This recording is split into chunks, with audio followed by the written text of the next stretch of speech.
At just 1 year old, I didn't understand what it meant when my mother walked out the door. She never came back, and I was too young to know how deep her abandonment would cut. But growing up, I certainly learned. My father never spoke about her. Not once. There were no photographs, no letters, no birthday cards. She was a ghost, a presence erased from every part of my life. There wasn't a moment I could remember where she was around. Not even when I scraped my knee. Not when I had my first day of school, or when I struggled with the challenges that shaped my childhood. My father was the one who did it all. He never once talked about her, and when I asked, all I got was a look, bitter and silent. That said, don't ask again. I grew up without a mother, and I learned that the world doesn't always give you what you need. You just have to survive. And survive I did.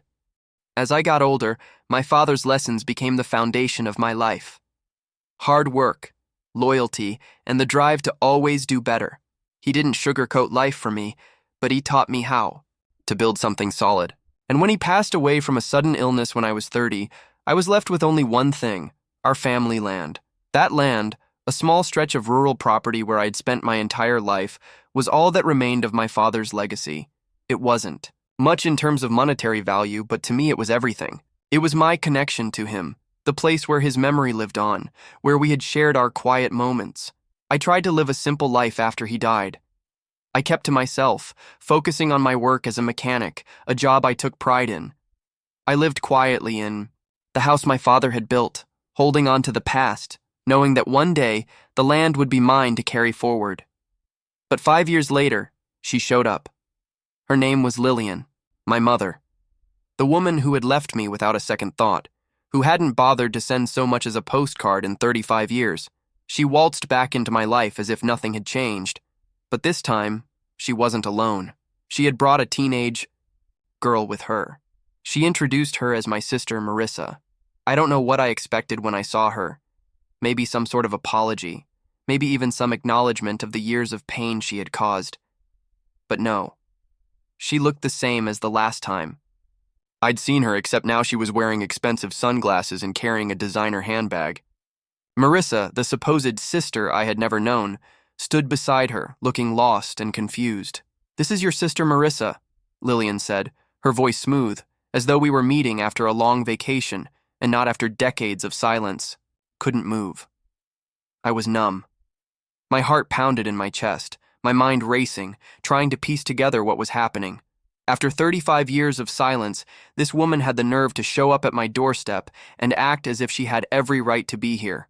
As if I owed her anything. "Can we talk?" she asked with a calmness that chilled me. "It's important." I didn't invite them in. I stood on the porch, my arms crossed, unwilling to let them step inside the house my father had worked so hard to build. Lillian didn't waste time. Her voice turned sharp, and her words came out with a sense of entitlement that made my skin crawl. "I want what's rightfully mine," she declared. "That land was supposed to be split. It should be shared. I deserve my portion, and Marissa should benefit too. We're family." I couldn't stop the laugh that escaped me. It wasn't a laugh of amusement, but one born of disbelief and anger, a laugh that bubbled up from years of hurt and unanswered questions. "You left," I said, my voice icy. "You walked out on me, on us. My father raised me alone. You weren't there when I needed you, when I graduated high school, when I started my life. You didn't even show up when he died." "You can't keep holding that over me," she snapped, her face contorting with frustration. "I had my reasons," I said. "You had 35 years to explain those reasons. And yet, here you are, showing up out of nowhere, demanding a share of what isn't yours." That's when it began, the manipulation. Lillian tried to play the victim. She claimed she had been young, confused, and scared when she left. She painted herself as a woman who had been controlled by my father, a woman who had been trapped in a situation she couldn't escape.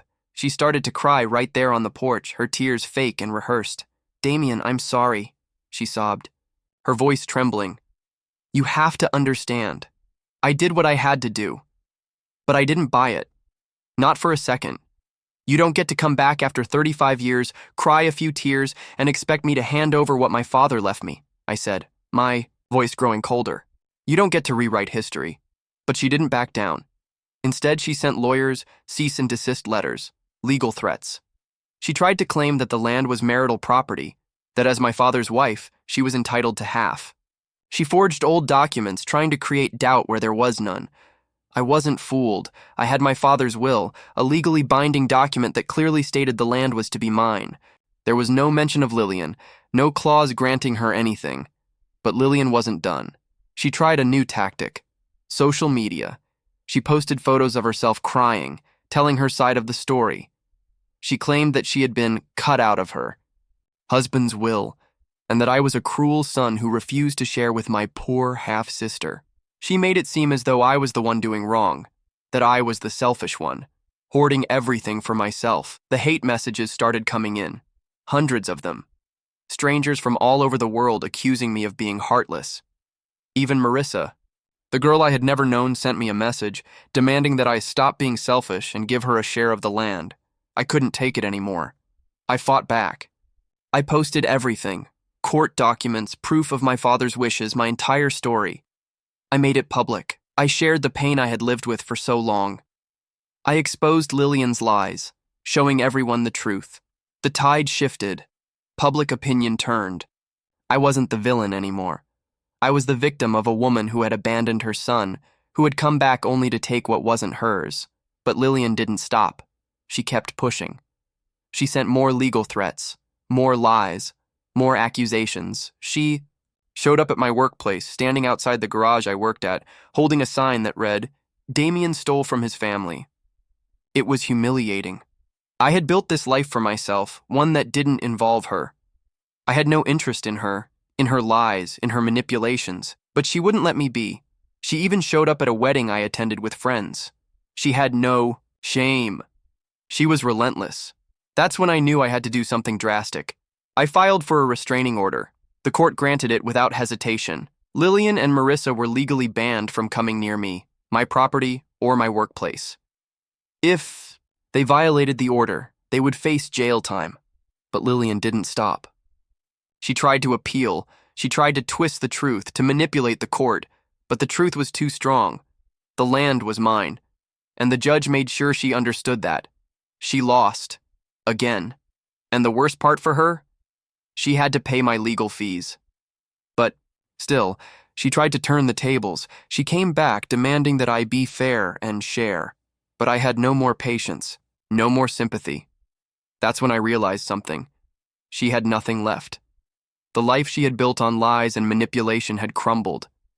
The man she had left me for, the one she had abandoned me for, had recently left her. She had no one. Marissa was taken from her by child services due to Lillian's emotional instability and financial irresponsibility. The woman who had tried to tear me down had nothing left. And I had everything my father had worked for. So I took the land that had always been mine. I repaired the fences, planted trees along the borders, and made my father's legacy secure.